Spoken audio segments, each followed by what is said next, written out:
Crime base Bengal news. এই মুহূর্তে আমি জগন্নাথ রয়েছি আরামবাগ থানার অন্তর্গত পূর্ব কেশবপুরে। আমরা সকলে জানি যে কলকাতার ব্রিগেড মাঠে যে 5 লক্ষ কণ্ঠে গীতাপাঠ হয়েছিল, সেই গীতাপাঠের অনুষ্ঠানে গিয়েছিল আরামবাগেরই শেখ রিয়াজুল, যিনি প্যাটিস বিক্রেতা।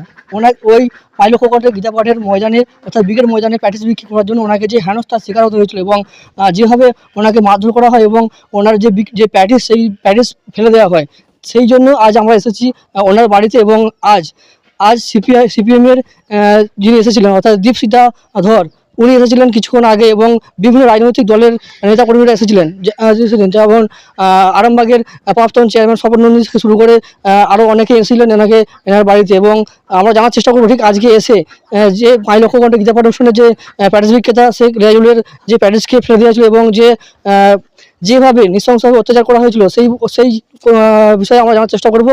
এখন রয়েছে ওনার বাড়িতে। আজকে যে আপনি আর হচ্ছে কলকাতা ব্রিগেডের মাঠে যে 5 লক্ষ কণ্ঠে গীতাপাঠের অনুষ্ঠান চলছিল, সেই অনুষ্ঠানেতে আপনি প্যাটিস বিক্রি করতে গিয়েছিলেন এবং যেভাবে ওইখানে ওই ধর্মীয় জায়গাতে যেভাবে আপনার প্যাটিসকে ফেলে দেওয়া হয় এবং আপনাকে হেনস্থা করা হয়, এই বিষয় নিয়ে আজকে সিপিএমের যিনি আসছিলেন অর্থাৎ দীপশিতা ধর, উনি আজকে কী বার্তা দিয়ে গেলেন? উনি এসে বলে গেলেন যে তোমার অসুবিধা নেই, আমি বলছি ভয় ম্যাডাম, ভয় লাগছে আমাকে। বলে তোমার চিন্তা নেই, আমরা আছি, অসুবিধা নেই, তুমি ব্যবসা যাও ফিরে। আমি ব্যবসা যাও ফিরে। বর্তমানে কি আবার আপনি বিক্রি করতে যাবেন? হ্যাঁ, ব্যবসা করতে যাও নাকি অন্য কিছু পথ? না, আমার তো ওই ব্যবসা, আমার ওই রুজি কি যেতেই যাও আমাকে। আমরা জানি যে যিনি রয়েছেন অর্থাৎ যাকে ব্রিগেডের মাঠে দিয়ে হেনস্থা করা হয়েছিল প্যাটিস বিক্রির জন্য, শেখ রিয়াজুল মহাশয়, ওনার এই রুটি রোজগার অর্থাৎ এই ব্যবসা করে ওনার একটি বাড়ি চলে। বাড়িতে রয়েছে 2 ছেলে এবং বাবা মা, বয়স্ক বাবা মা রয়েছে, তাদের এই সংসার উনি চালান। অর্থাৎ সেই জায়গায় যে ধর্মীয় অনুষ্ঠান জায়গাতে ওনাকে যেভাবে হেনস্থা করা হয় এবং ওনার যে প্যাটিস ফেলে দেওয়া হয়, সেই রুটি রোজগার করে উনি কিন্তু ছোটো একটি পরিবারের মুখে অন্ন তুলে দেন এবং পরিবারের পাশে দাঁড়ান। সেই জন্যই আজ দেখতে পাচ্ছেন ইতিমধ্যে উনি কিন্তু খুব আতঙ্কের মধ্যে রয়েছেন যে উনি কি বর্তমানে আবার প্যাটিস বিক্রি করতে পারবেন নাকি অন্য কোনো পথ ওনাকে বেছে নিতে হবে, সেই বিষয় নিয়ে আমরা জানার চেষ্টা করলাম। এবং দেখতে পাচ্ছেন ওনার এখানে রয়েছে ওনার বাড়ির অনেকে রয়েছে, সেই বিষয় নিয়ে আমরা জানার চেষ্টা করব। বাড়িতে মোট কজন থাকেন আপনারা? আমরা 4 জন, 2 ছেলে পরিবার আমার। ছেলে বর্তমানে এখন কি করে? ছেলেটা কাজ করছে, কাজ শিখছে এখন। আমি মেনটেন করি সংসার। কিছু সাহায্য পেয়েছেন? সাহায্য, হ্যাঁ, এসেছিল এখন ম্যাডাম, কিছু পয়সা দিয়ে গেল। এবং আমরা এই জানার চেষ্টা করবো যে আপনি কি বিগত দিনে আবার কি ব্রিগেডের মাঠে বা কলকাতার যে হারে প্যাটিস বিক্রি করছেন, এই ব্যবসাতে আবার ফিরে যাবেন মনে হয়? আমি যাবো তো, আবার ব্যবসা করতে হবে। আমার ব্যবসা হাত দিন ব্যবসা করতে হবে না, ওই তো রুজি রোজগার আমাকে তো করে খেতেই হবে। আপনি কতদিন থেকে এই ব্যবসা করছেন? ব্যবসা করছি 20-22 বছর ব্যবসা করছি। তো এতদিনের যে ব্যবসা করছেন, এরকম সমস্যার মধ্যে কতদিন পড়েছেন? কোনোদিন হয়নি এরকম ব্যবসা। আমরা সব অকেশনই সব এতেই যাই তো। আপনার কি মনে হয় যে আগামী দিনে মানুষ এই ধরনের মানে যে অসভ্যতামি করেছে আপনার সাথে আর কারোর সাথে করতে পারবে বলে আপনার মনে হয়? মানুষ কি সচেতন হবেন? আমি সেই কথাই বলেছি, আর আমার সাথে যে হয়েছে ঝামেলা আর কারোর সাথে না হয়, এইটাই বলেছি। আর আমাদের ব্যবসা খেতে হবে, ঠিক আছে? কি চাইছেন আপনি? যারা এরকম করেছে তাদের বিরুদ্ধে কোনো তারা শুনছি ছাড়া পেয়েছে, আমি বলছি ছাড়া পেয়েছে, আর কি বলবো, ছাড়া পেয়েছে, কিছু করার নাই, যেটা হবার হবে, আর কিছু করার নাই। কি বলবো বলো না, আমার করে খেতে হবে, এই হচ্ছে ব্যাপার। আমি যাচ্ছি, সাইকেল তো ওইখানে। আরামবাগ থানার অন্তর্গত পূর্ব কেশবপুর থেকে আমি জগন্নাথ। ওখানটা গীতাপাঠ যে হয়েছিল ব্রিগেডের মাঠে, সেখানে সেই রেজুলকে যিনি প্যাটিস বিক্রি করছেন ওনাকে নিয়ে ওনাকে মারধর করা হয় এবং ওনারা যে বিক্রিত যে প্যাটিস সেটি ফেলে দেওয়া হয়। এই বিষয় নিয়ে আপনি ওর বাড়িতে গিয়েছিলেন, কি বলবেন এই বিষয় নিয়ে? ওই মাঠে 3 জন যারা হকার ছিলেন, যারা খাবার বিক্রি করেছিলেন, তারা আক্রান্ত হয়েছিলেন। তাদের মধ্যে যেমন শেখ রিয়াজুলও ছিলেন, আবার শ্যামল বিশ্বাসও ছিলেন। আমরা যখন দেখেছি এইরকম ঘটনা, একজন সাধারণ খেটে খাওয়া মানুষের ওপর যেভাবে আক্রমণ করা হয়েছে, তাতে আমাদের মনে হচ্ছে বাংলার মাথা হেঁট হয়েছে। আমরা আজকে ওনার কাছে এসেছিলাম। ওনাকে এবং শ্যামলবাবুকে আমরা যা অর্থ সংগ্রহ করেছি সেটা 2 ভাগে ভাগ করে দেওয়া হয়েছে এবং এই আশ্বাস ওনাকে দেওয়া হয়েছে যে উনি আবার ওনার কাজের জায়গায় ফিরে যাবেন। ওনার যে কোনো সমস্যায়, যে কোনো অসুবিধায় আমরা ওনার সঙ্গে থাকবো, আইনি সহায়তা হতে পারে বা অন্য যে কোনো কিছু। উনি কি আবার এই প্যাটিস বিক্রি করতে পারেন? একদম, উনি তৈরি, উনি ফিরে যেতে চান। স্বাভাবিকভাবেই বাড়ির লোকজন একটু আতঙ্কে রয়েছেন, একটু আশঙ্কায় রয়েছেন। আমরা সেই সাহস দিয়ে এসেছি যে বাংলায় একজন সৎ, সাহসী, খেটে খাওয়া শ্রমজীবী মানুষকে ভয় পেতে হবে না। তার ধর্মের কারণে ভয় পেতে হবে না, জাতের কারণে ভয় পেতে হবে না। তিনি তার পেশায়, তিনি তার কাজে ফিরে যাবেন। তাকে রক্ষা করার দায়িত্ব লাল ঝান্ডা নিয়েছে। যদি আবারও কোনো বাড়ির তরফ থেকে কোনো বিশৃঙ্খলা হয়, আপনারা কি আবারও? অবশ্যই, ওই দিনের ঘটনা তো অনভিপ্রেত। উনি কোনো অপরাধ তো করেননি, ওনাকে যেভাবে আক্রমণ করা হলো, এইটা যদি আমরা একজন বাঙালি সাধারণ মানুষ হিসেবে আটকাতে না পারি, তাহলে আগামী দিনে আমার রাজ্যটাও একেবারে উত্তরপ্রদেশ হয়ে যাবে। আপনি কি রান্না করবেন, কি রান্না করবেন না, কি পড়বেন, কি পড়বেন না, সব কেউ না কেউ ঠিক করে দেবে।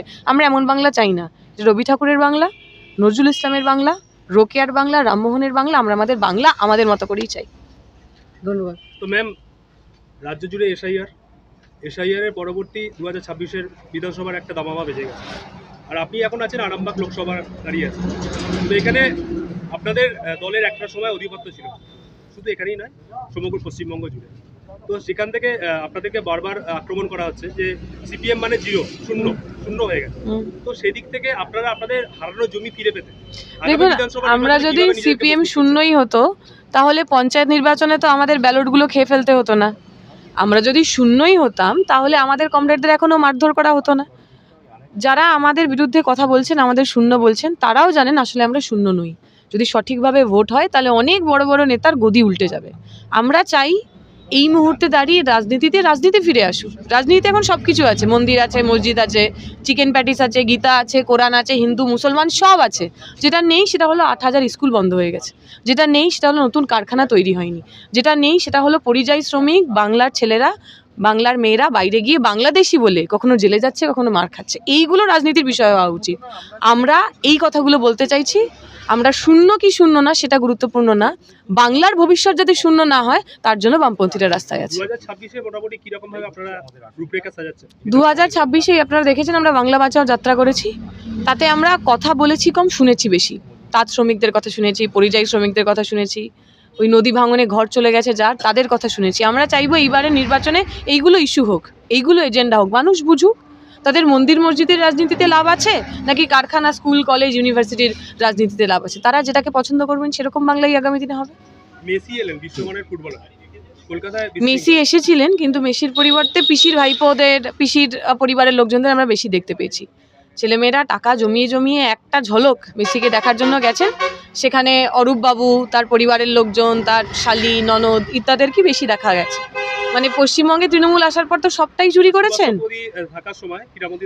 কোথায় সুভাষ চক্রবর্তী আর কোথায় অরূপ বিশ্বাস? যখন মারাদোনা এসেছিলেন, মারাদোনা ওপরে বসেছিলেন, সুভাষ চক্রবর্তী নিচে বসেছিলেন। মারাদোনা এসে খুঁজছিলেন ওয়ার ইজ দ্য হ্যাটম্যান, টুপি পড়ার লোকটা কই, সুভাষ চক্রবর্তীকে। এটা ওনার মাপ ছিল। ওনাকে হামলে পড়ে একবারে মারাদোনার গায়ে উঠে কোলে উঠে সেলফি তুলতে হয়নি, কারণ উনি ওনার মাপ বুঝতেন, উনি ওনার দায়িত্বে বুঝতেন।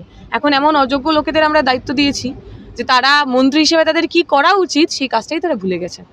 মমতা বন্দ্যোপাধ্যায় বলেছেন যে আপনারা বউকে বলবেন যে ঘুগনি তৈরি করতে, ঘুগনি এসে বিক্রি করতে। ঠিক উনি আমাদের পরিবারের মেয়েদের যে কথা বলেছেন, ওই একই কথা ওনার ভাইপোর যে বউ, তাকে বলুন। অভিষেক ব্যানার্জির বউ যদি কালকে থেকে ঘুগনি বিক্রি করতে রাস্তায় বেরোয়, তাহলে আমরাও ঘুগনি বিক্রি করতে বেরোবো। ঘুগনি বিক্রি করলেই যদি জীবন ভালো হয়ে যেত, তাহলে তো অভিষেক ব্যানার্জিকে আর কয়লা চুরিও করতে হতো না, বালি চুরিও করতে হতো না, পার্থ চট্টোপাধ্যায়কে খাটের তলায় টাকা লুকিয়েও রাখতে হতো না, অনুব্রত মণ্ডলকে জেলও কাটতে হতো না, আর ওই বালু জ্যোতিপ্রিয় মল্লিক তাকে রেশন, মিড ডে মিলের টাকাও খেতে হতো না। উনিও জানেন আমাদের ঘুগনি রান্না করতে দিয়ে আমাদের স্কুল, কলেজ, ঘর বাড়ি, জল, জঙ্গল, জমিন সবটা বেঁচে দেবে। মাননীয় বলেন যে উন্নয়নের জোয়ার দিকে দিকে ছড়ে গেছে, এই বিষয়ে নিয়ে কি বলবেন? এমন জোয়ার হয়েছে যে জোয়ারে ওনার অর্ধেক মন্ত্রী জেলের মধ্যে চলে গেছে। এই জোয়ার যত কম হয় তত ওনার পক্ষে ভালো। তো আরামবাগ লোকসভায় কি আপনাদের আগামী দিনের সংগঠন কি আরো শক্তিশালী হবে? আরামবাগের মানুষ এখনো যদি নিজের ভোট নিজে দিতে পারেন, তাহলে অনেক বড় বড় নেতা মন্ত্রী যা বললাম তাদের ঘুঁটি উল্টে যাবে। ধন্যবাদ, ভালো থাকবেন।